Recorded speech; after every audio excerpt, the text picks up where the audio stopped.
you cruising through life not always knowing what direction you were headed? Let Live on Purpose with Dr. Paul Jenkins be your guide. Live on Purpose will give you insights into your life and show you how you can become the driver and captain of it. No more aimless wandering. By learning the principles that govern happiness and wealth, you will be able to make personal progress that you have only dreamed possible. And now, here's your host, the shrink who expands your life, Dr. Paul.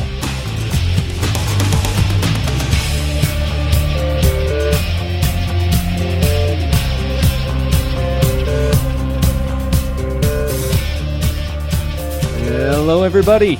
Welcome back to Live on Purpose Radio. This is Dr. Paul, the shrink who expands your life. We're coming again today with another great episode of Live on Purpose to help to give you the tools and the resources and the principles and all the great stuff that you're going to need in order to take control of your life and to move forward, create and live the life that you love. That's what we're all about here at Live on Purpose. And I want to introduce my guest. We'll get started right off today. I've got in studio with me a returning guest, Creation Tree coach, Darren Johansson, who I think you refer to yourself as a legacy coach, don't you, Darren? Yep, I am, Paul, and I'm excited to be back here today in studio and having some fun with you, creating light and living on purpose. Well, welcome back. It's always great to have you in studio. And I also want to welcome our guest, Sean Wierenski. Sean is a funeral director and embalmer. And he is associated with Wierenski Funeral Home, which is in American Fork, Utah. And he is also a member of the Utah Funeral Directors Association and the National Funeral Directors Association. Welcome, Sean. Thank you, Paul. Appreciate being here. Well, I'm glad to have you here. Now, some of you might be listening and wondering, okay, why does Dr. Paul have a funeral director on board for Live on Purpose today? And there's a lot of reasons why I do. Now, I've been planning and anticipating this show for a while. And some of you know, if you've been listening for a while, and if you remember some of the shows that I did back on the Producer Revolution Radio Network, that I like to take on topics that are highly relevant to life. And Darren, you and I were talking a little bit before this show, and you shared a quote with me. Would you mind sharing that quote with our listeners? And that will introduce our topic. I'd be happy to, Paul. The quote goes like this: "Death is more universal than life. All men die, but not all men live." I love that. It's a great quote. You know, and it's so true, because I've had opportunities, in fact, more opportunities than usual lately, to attend funerals. Now, Sean, you go to funerals all the time, right? Most every day.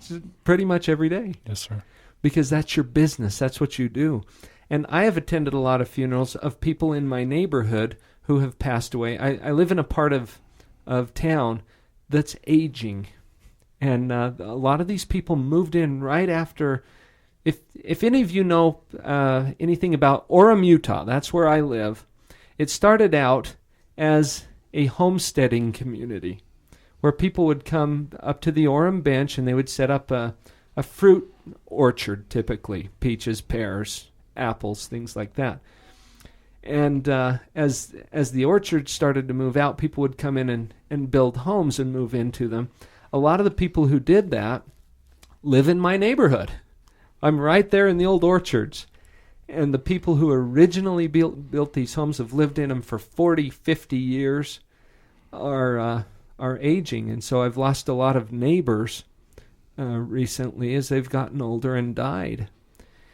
And as I attend funerals, and because I'm a psychologist, a lot of times people will approach me and ask me, how am I going to deal with this? What am I going to do? And death is so universal that every single one of us gets to deal with it. And I've sometimes shared with people, well, nobody's getting out of this alive. So you better get used to thinking about death. But this scares the bejeebies out of a lot of folks. Is bejeebies a real term? Can I say that? It's a clinical term. It is, isn't it? It's in the manual. And so, Sean, I gave you a call, a couple of months ago? Yes. And talked about having you come on as a guest on this show because this is your business. Dealing with death is your business. Now, It is what I do, yes. it is what you do, but you know what? I really appreciate what my father taught me about this when I was very young, and we were going to a funeral of I don't know if it was a great aunt or a great uncle. It was someone I was not very close to, and I was a little weirded out by it. I wasn't quite sure what to think. And he said, "Well, funerals are for the living, not for the dead." Do you agree with that, Sean? What does that mean to you? As a funeral director, most everything I do deals with the living. I think most people, when you say funeral director, think we care for the dead. Ultimately, it's caring for the living, those who are left behind, making arrangements, caring for their needs. They come to me because they do not know what to do. And so I can give them some instructions and help them on the path in the process of creating a funeral and creating those memories so they can be broadcast to those in attendance to services. This idea that funerals are for the living, I'm not completely sure because I haven't interviewed any dead people, okay? But I'm kind of guessing that they don't care too much about what's happening. Now, they might, it depends on what you believe about where people go after they die or what your particular beliefs are about that. But the living, it's those who are left behind who really care, who care a lot, and it matters a lot to them. And so in your line of work, Sean, you're taking people at a very crucial point in their life where they don't know what to do, and then you add all of the structure to that helps them to transition. Paul, you made a comment that I think is very valid, in that once the death occurs, that person probably really doesn't care concerning the nature of what is done with the body. But before the death occurs, they probably do have a concern, whether they're to be buried or cremated, or the direction that they would like their family to give to the funeral director. So, yeah, that's important. There's a lot of trust involved in caring for a dead human body.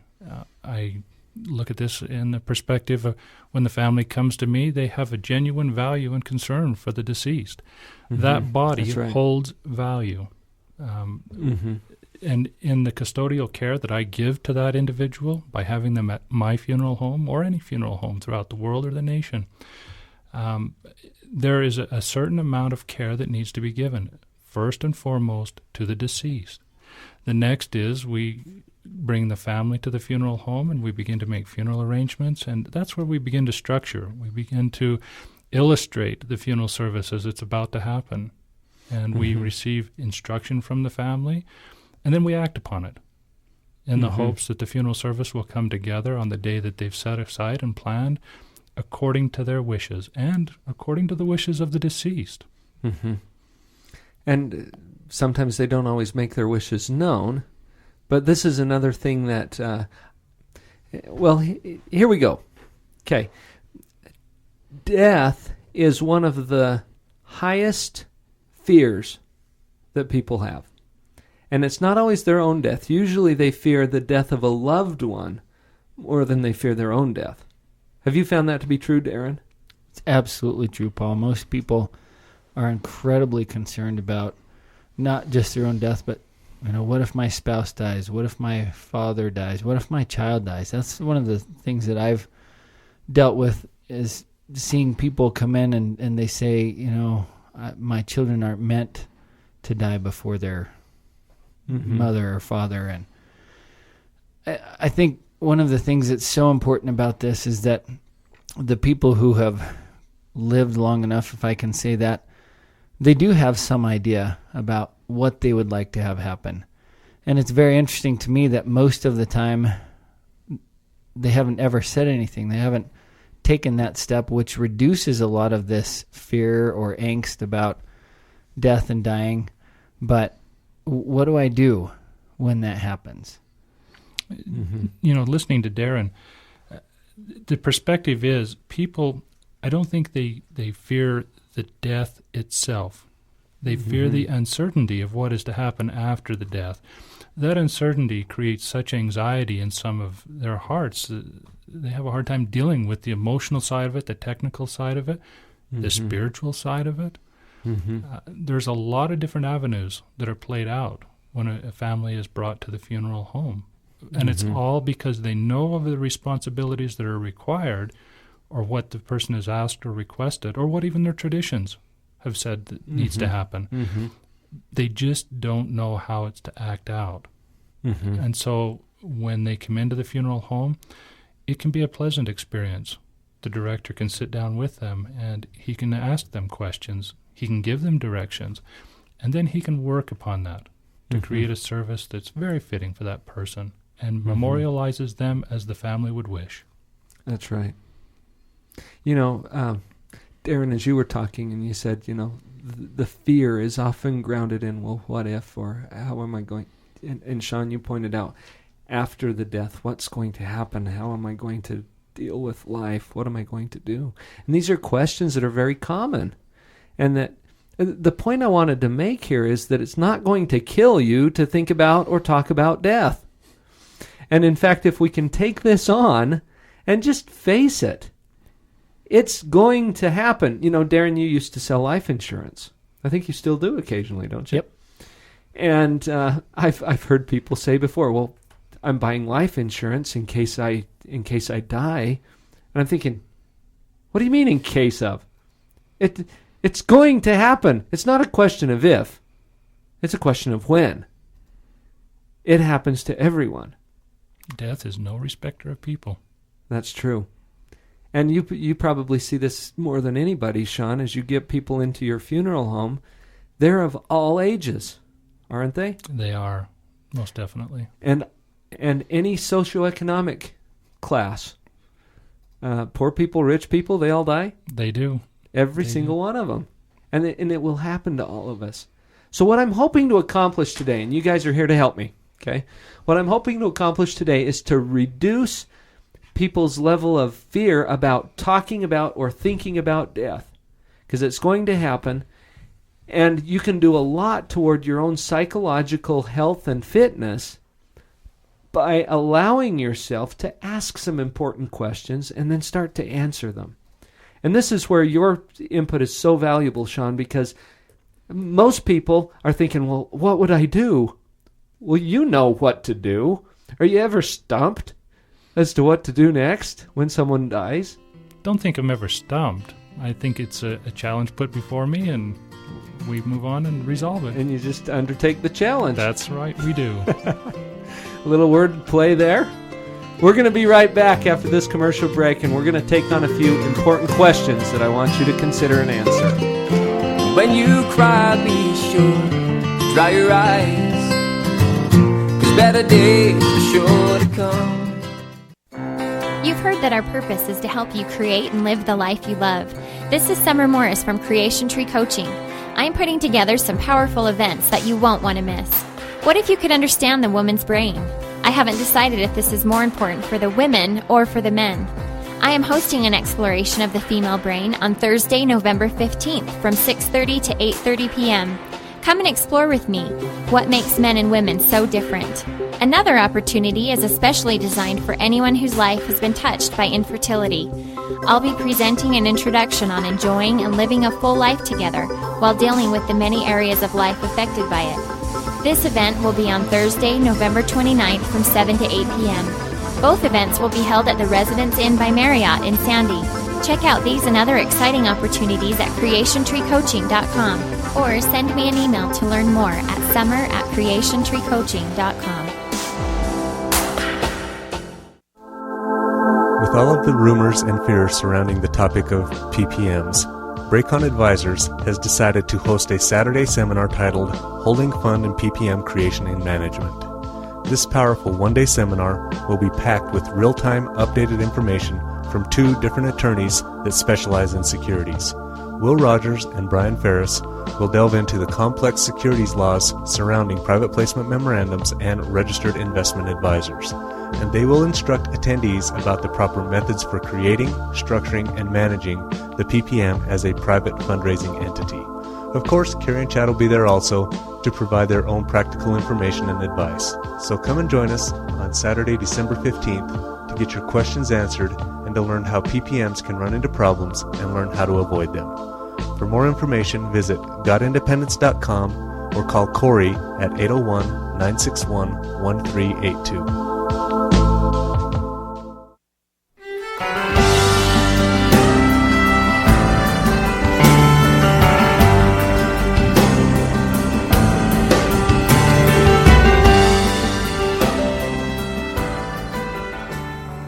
Welcome back, everybody. I was almost ready to say, Darren, that if you're just joining us, but this is a podcast, you downloaded this thing on purpose, so you've already been listening. So you know that I have in studio with me here today Darren Johansson, Creation Tree coach, legacy coach, family coach, and Sean Wierenski, who is a funeral director, and has, Sean, we were talking a little during the break and before the show that you're not sure what to say about like some of the psychological aspects of death and how people deal with that and stuff like that. And I'm thinking, well, don't worry about that. I got that covered. You're here to add a unique piece, and you've got some knowledge and some insights that I think would be informative and helpful to some of our listeners. And before we get to a couple of questions, I want to acknowledge something that you brought to my attention just yesterday when we were talking before the show. And you mentioned a documentary. And I don't know how many documentaries have been done about the process of death and dying and the industry of the funeral director or the undertaker, which is, I've thought a little bit more about that word since you and I have chatted, because to me that always sounded like the old word, But to talk to you, I see this as a huge undertaking. If you look at it as a task or a project or a job, to go through all of the stuff that is involved when someone dies.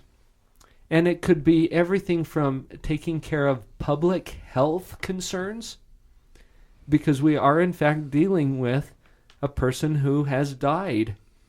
And in times when they didn't have as good a methods as we have now, sometimes diseases would spread, things like that.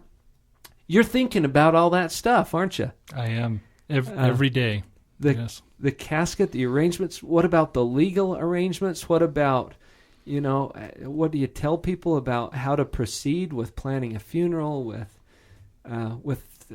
getting a burial spot, all kinds of stuff, right? Sounds like there's a lot of technical side to this. It's a huge undertaking, and in fact, this documentary is on PBS, and I want to give our listeners a heads up to this. And I was comfortable doing this after you shared with me that this is something that's been, I don't know if endorsed is the right word, but at least acknowledged by the National Funeral Directors Association, who.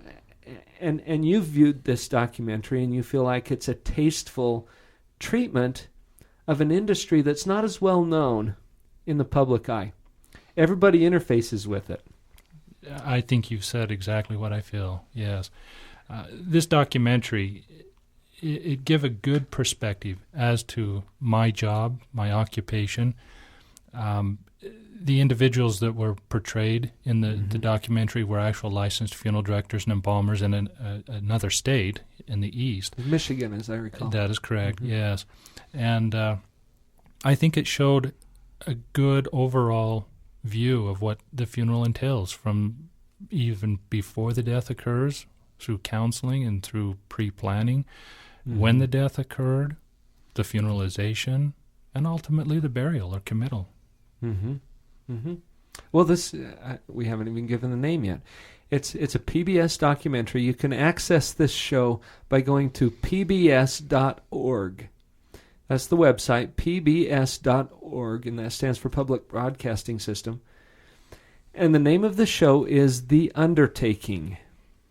The Undertaking. And it's a frontline presentation. So when you go to the website, there's an option to go and view the frontline page or section or whatever it is, and then the show is called The Undertaking, and it I believe it was released on the 30th of October, so it's just a very recent release. Within weeks, yes. And I've seen about half of it so far. I haven't had time to see the whole thing since we talked yesterday, but that was my take on it too. That this is a tasteful way to start thinking about or at least considering some of these questions that come up. And I want to throw a few at you, Sean, since we've got you here. Sure.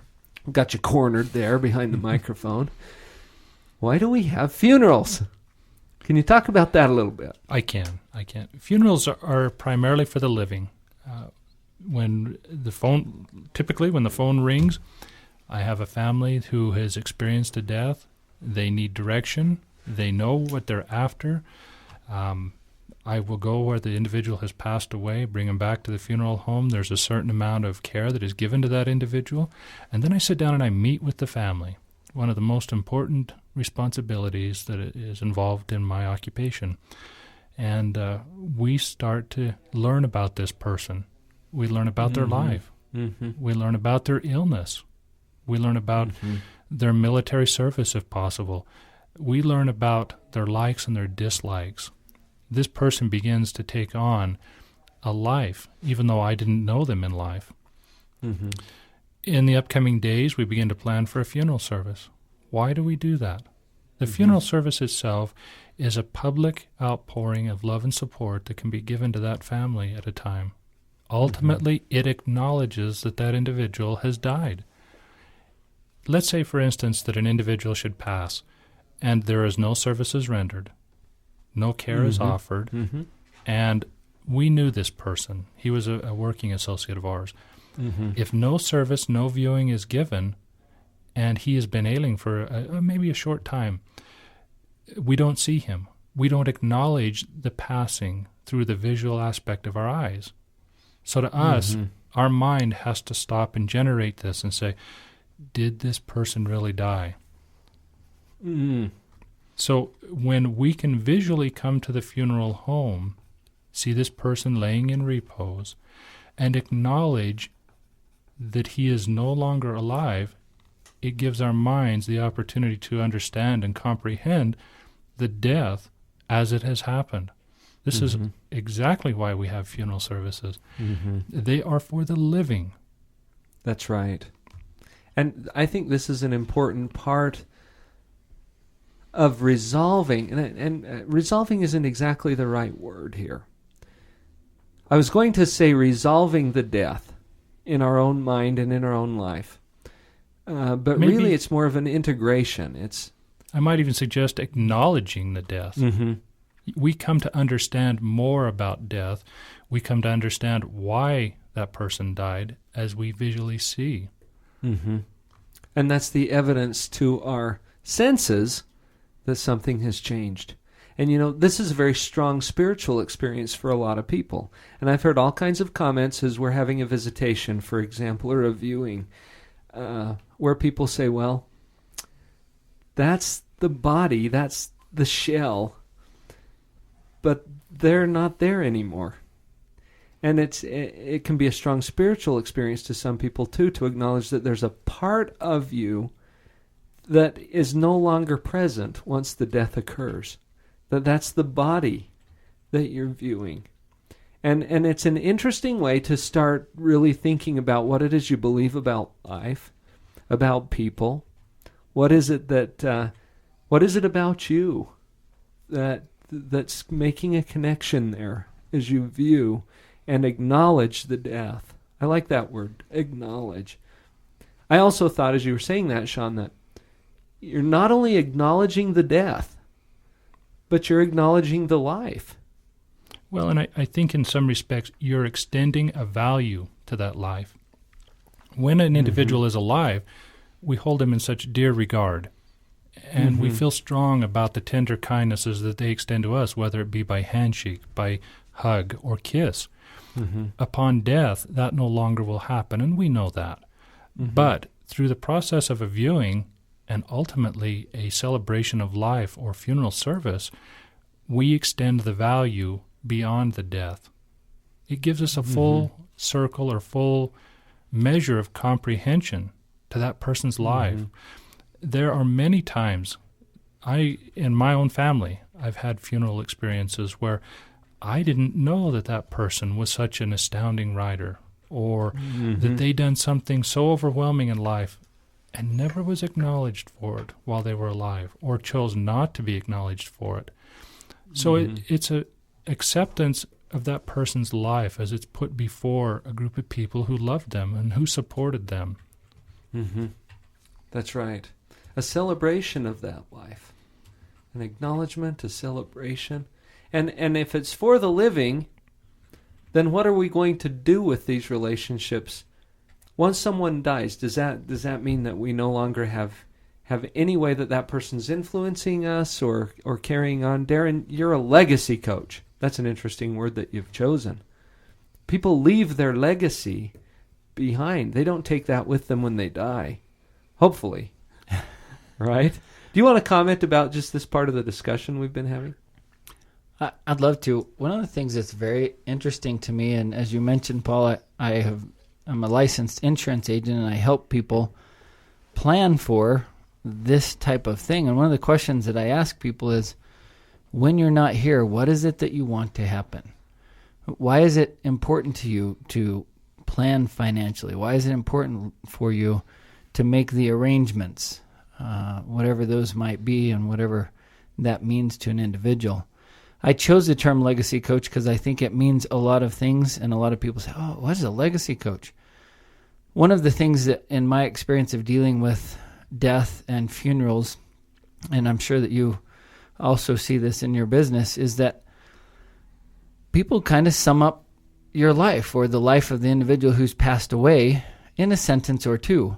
And so as a legacy coach, I tell people what they need to do is decide what that sentence is, and then create that life, love it, live it, and leave it. And that's what a legacy coach does. And so many times people never stop and think about what they would like to be remembered for or what their life stands for.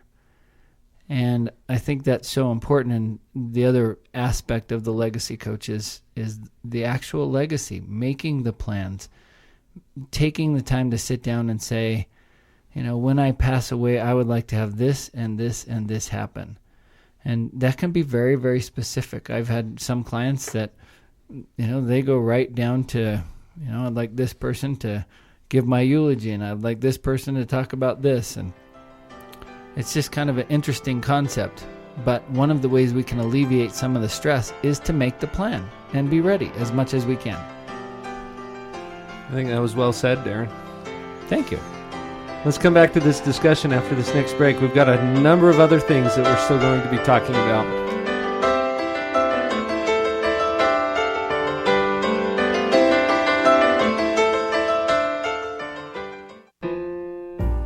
I've got a great idea. This is Shay Larson, IdeaOrbit.com, with the World of Ideas Report. Many women think their purses are clean if they are kept off floors. But a recent University of Arizona study showed that 30% of purses and handbags are coated with tens of thousands of bacteria. A second Salt Lake Tribune study found that some purses were dirtier than the average toilet, often serving as a carrier for salmonella picked up off countertops. Odila Sidamine, company founder and CEO of Pretty Practical Productions, created a stylish purse hook after worrying repeatedly about where to place her purses in crowded restaurants and public bathrooms. The purse hook is a portable hanger designed so that women no longer have to worry about tracking bacteria, viruses, and germs that cause skin infections from the outside into their home. Odila is quoted saying, "Princess portable hangers solve the problem of where to hang your handbag when there's no hook on the bathroom stall or your purse won't stay on the back of your restaurant chair. Now, no woman ever has to place her purse out of sight or arm's reach because Princess can be adjusted to hang from various surface sizes, and it uses weight and gravity enabling it to hang from virtually any surface. The Princess Portable Purse Hanger is a great idea that solves a common problem. This is Shay Larson, IdeaOrbit.com, with the World of Ideas Report. I've got a great idea. Wouldn't you like to know? This is Dr. Paul, the shrink who expands your life. I'm so glad that you've joined me for the Live on Purpose podcast. Please visit my website, drpaul.org. There you can subscribe to my weekly e-zine, Empower. Browse the events page to get connected with what's coming up or pick up some CDs or other great products. I also want to point you toward our sponsors, CreationTreeCoaching.com and ProducerRetreats.com.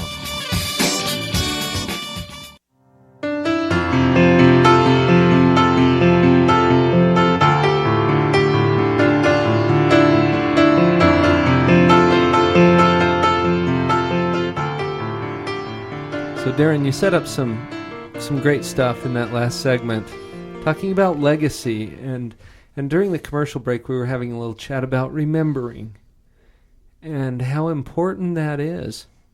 You know, I think one of the things that gets people all upset about death is the fear that they have, the fear of loss specifically.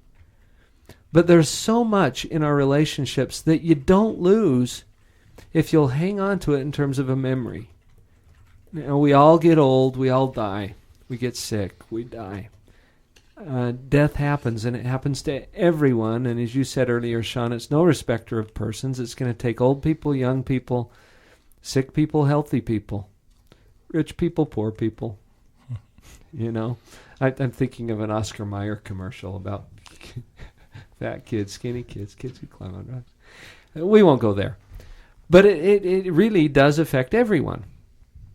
The relationships that we have now are the things that we're going to be remembering later on. And none of us have a permanent relationship. Well, let me rephrase that.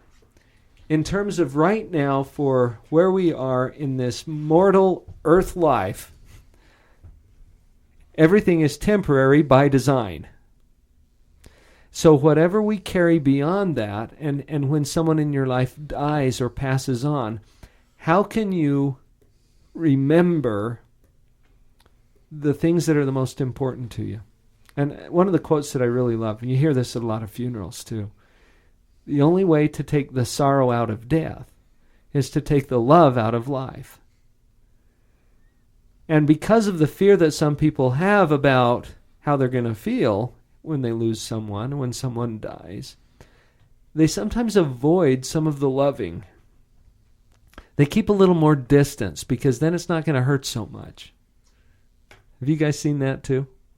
Sean, you were nodding a little bit. I have. You can relate to that. Yes. Aaron? You know, one of the things I've seen, Paul, is that those people who keep that distance don't have the opportunity. Well, they have the opportunity, but they don't celebrate that life. They don't celebrate those experiences. And, you know, for me, and, you know, maybe some people wonder why I have this disconnect, if that's what you want to call it. But for me, those times, and I've been to lots of different funerals, young people, old people, what some people would call tragic deaths, what other people would call the perfect way. You know, he died in his sleep. And to me, it's such a celebration of who that person was, of what they stood for, of the life that they led, and the lives that they touched. And I'm thinking specifically of one client that I've had the opportunity, the great privilege of coaching, who was very close to someone who was very, very young, that died in a way that most people would think is very tragic.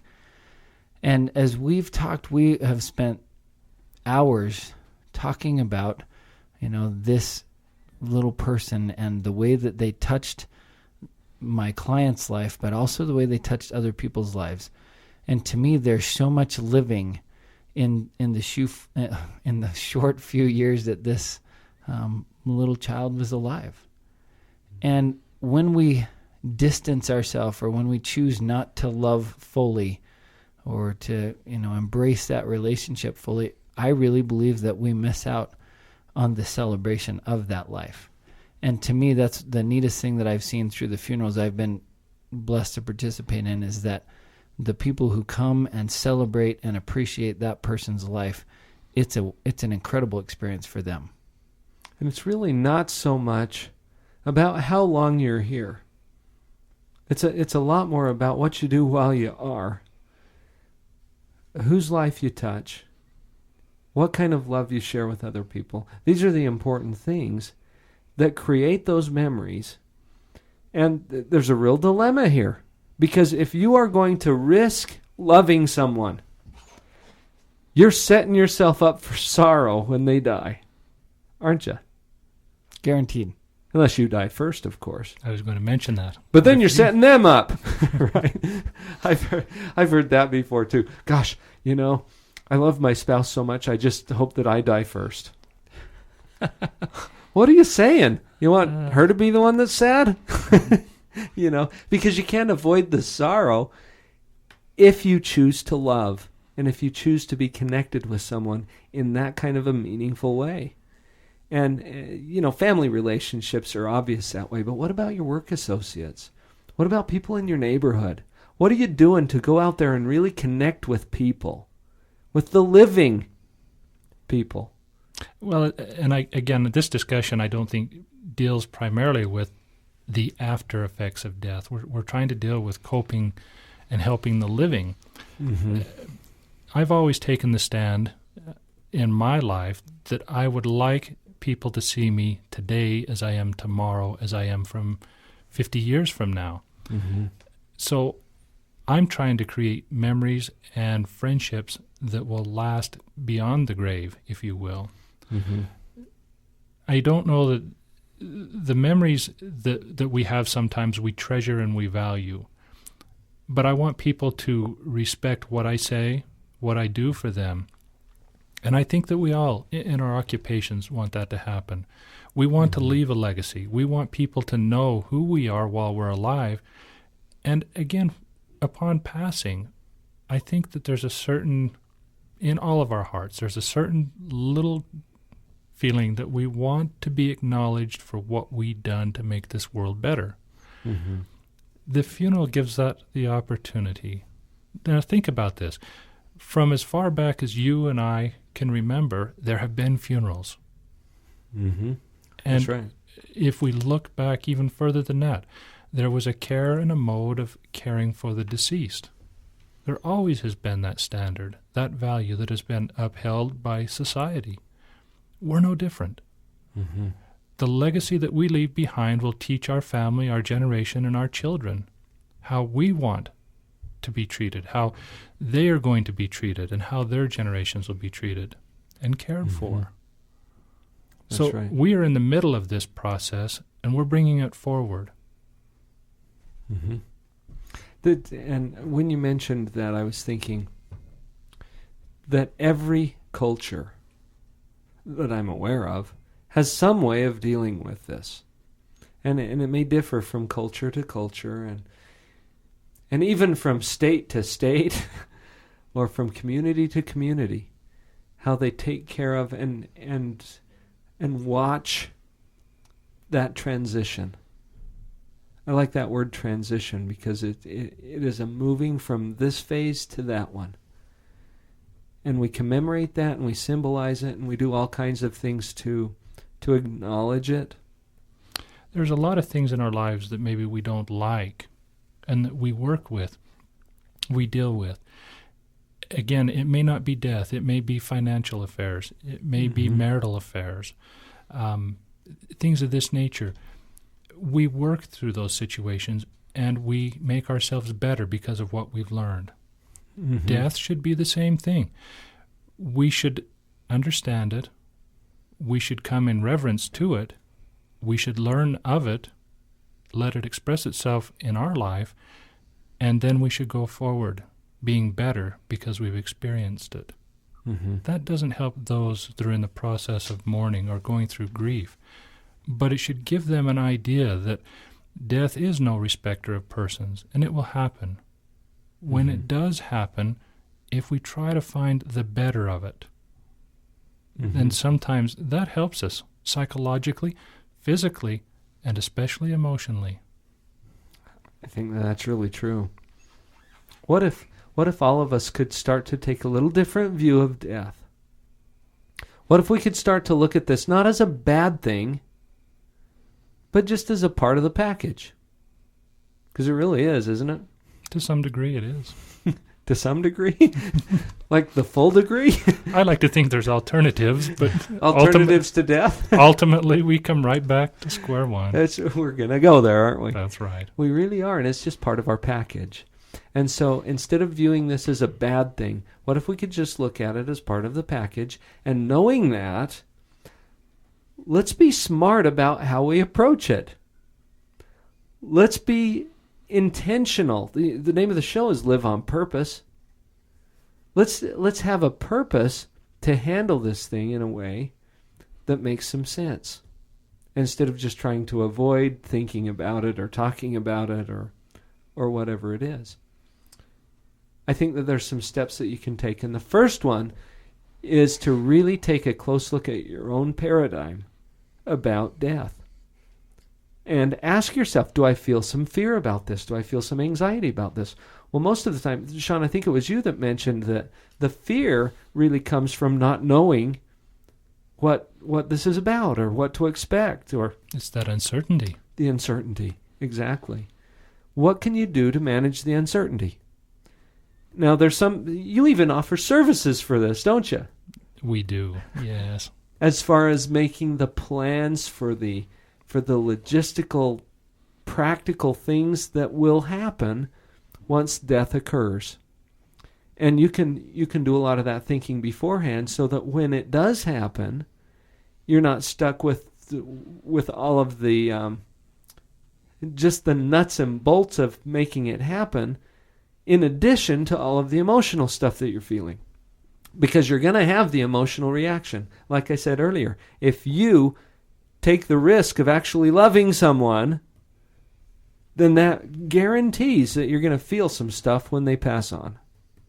It just guarantees it. Well, and through that love, you can actually express your wishes before you die, whether it be through the funeral director or through a family member. It can be placed to writing so that it's honored appropriately. And I think that may be where you're headed. Well, that's part of what I'm thinking is, if this is a certainty, what can you do to leverage the certainty to make a better experience for yourself, for your loved ones, to take care of? And pre-planning is one of the ways that we do that. But I'm also thinking, what kinds of discussions are you having in your home or with your families? What kinds of self-talk are you engaging in related to death, as it relates to yourself or to loved ones? There's a few other things that we can hit in the last segment. Stick with us. We'll be right back.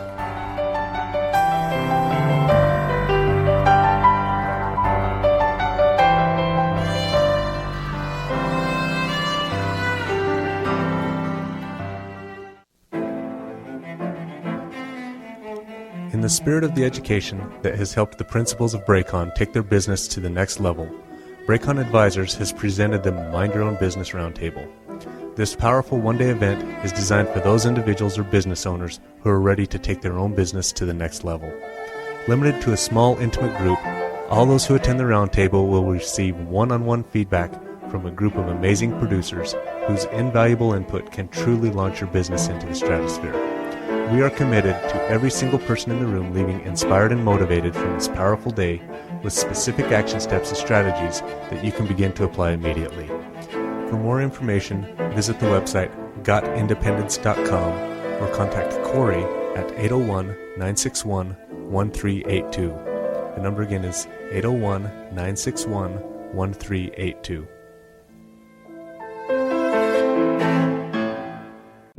Hello, Live on Purpose listeners. How many times have we heard Dr. Paul talk about one of his favorite books, The Dog Poop Initiative, a true story by Kirk Wiesler? Well, where does he get his books at? He gets them at morebetterbooks.com. and now so can you. Go there today and enjoy free shipping through the holidays and special holiday bundles where you can buy huge piles of books at huge savings at morebetterbooks.com so you can have a more better life and live that life on purpose. If you have a pile of books you want to read growing faster than the pile of books you have read, Abundant Reading Systems course can help you. You'll learn a skill that allows you to read much more rapidly, and you can retain more of what you read. I was actually quite surprised at my original benchmark this morning. To be able to do as well as I did, I almost tripled my benchmarks and increased my comprehension, so I feel good about what I learned. Abundant Reading Systems brings you an all-new single-day speed reading workshop where you'll learn the principles behind effective reading and double your current reading speed, guaranteed. This belief started to grow inside of me that I thought, I can really do this. I can read, as fast as I let myself read. And ended up doubling my speed reading time, which was really good. At the end of the day, I feel like I'm leaving feeling empowered. Register now for this event by calling 435-669-1206. That's 669-1206. Abundant Reading Systems. Reading at the speed of imagination. 669-1206.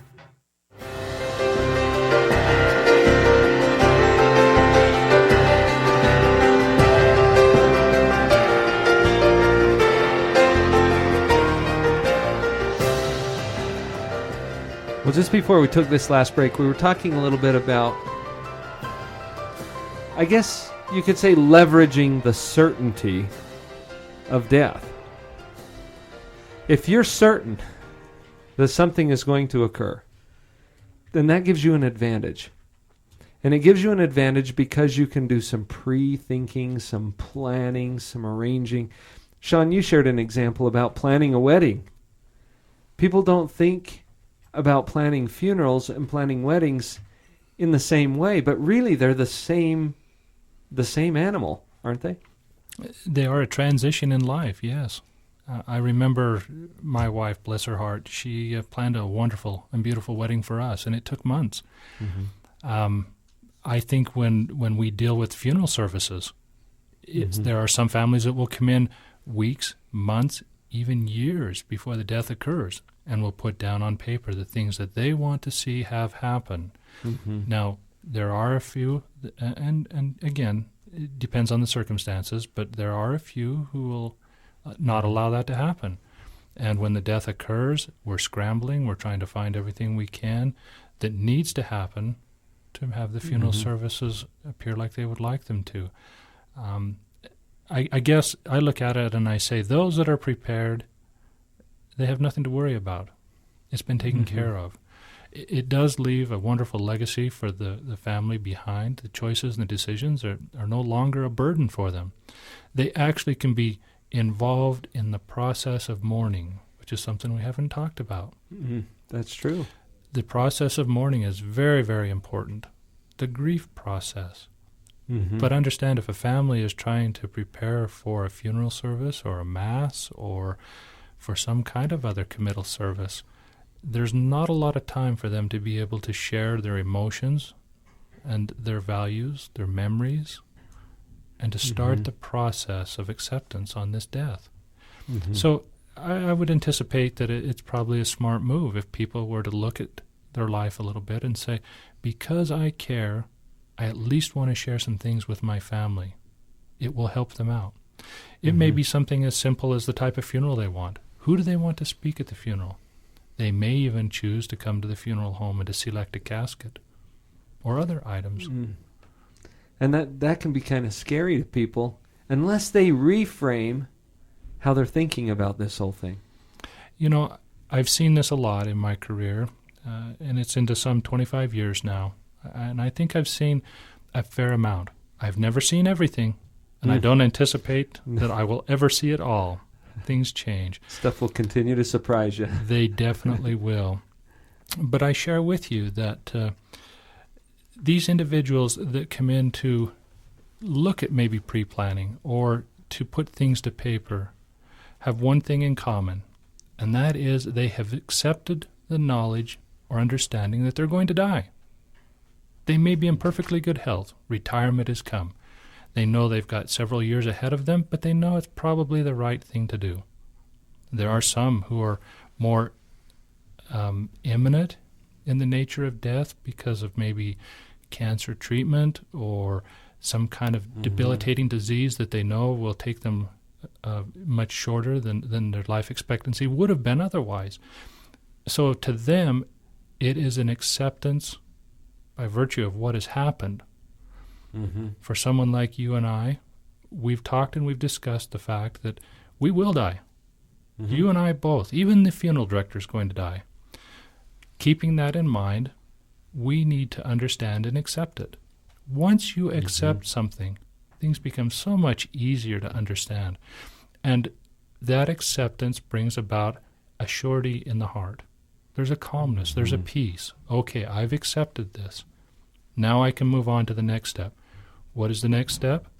Pre-planning and arranging. Whether it be your funeral, whether it be your next transition in life. What care center am I going to go to? What hospice organization is going to care for me prior to my death?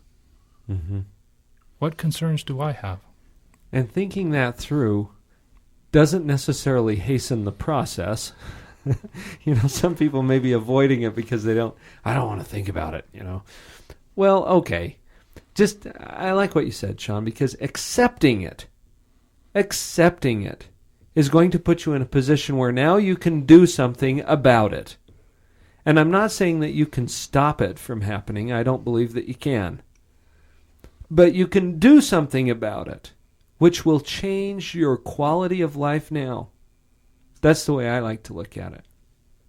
Darren. On those lines, Sean, one of the things that I think is really, really important about this is that people who do plan, there's a statistic that says that if you buy life insurance, you actually will make more money investing because you bought yourself a license to live. If you plan ahead, if you're prepared for that and you accept it, I really believe that you do have a license to live. And I believe that the time that you have, whether that's months or years and years and years, that they will be more full and more productive.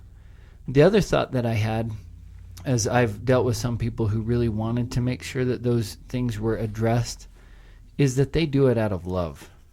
They do it because they want their loved ones to be able to appreciate the time that they have together, to appreciate the value. I remember one of my favorite books, Tuesdays with Morrie. There's a great movie based on the book, but this man knows that he's going to die, as we all do, and they gather together before he dies, and they talk about the memories and the love and the legacy. And that's one of the things that I've seen happen is as people become very real about, well, hey, it's going to happen. And what if we celebrated that now? What would that look like?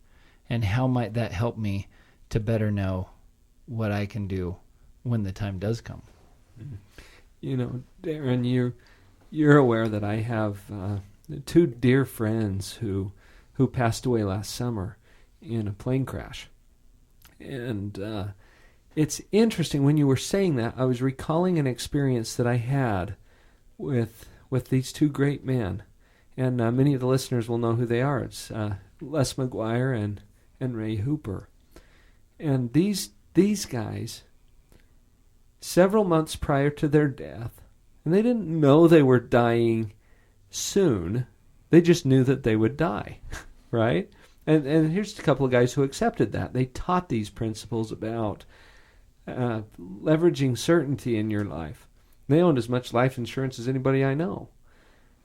But they had an event where they invited everyone they could think of who had had a significant impact in their life, people for whom they were grateful. They wanted to share that gratitude and just brought them all together. Had a nice dinner and a program and some speeches, and it was just kind of a, gosh, thanks for all you guys have done for us. And looking back on it now, I'm thinking, I am sure glad that they chose to do what you just mentioned, Darren. To start to acknowledge that now. What if you were to start treating people in your life as if they or you are going to be gone tomorrow? What if you started treating them that way? And what would you do? What would you say differently? How would you live your life differently? Now, I like what you said about about giving a license to live. In fact, we may call this show something like Understanding Death Gives You a License to Live. Do you like that? I like it. And I believe that that's true. I believe that knowledge is power when you apply it appropriately. And when you take a principle-based approach to dealing with things that you might be more inclined to avoid. Well, avoiding it is not going to make it any better.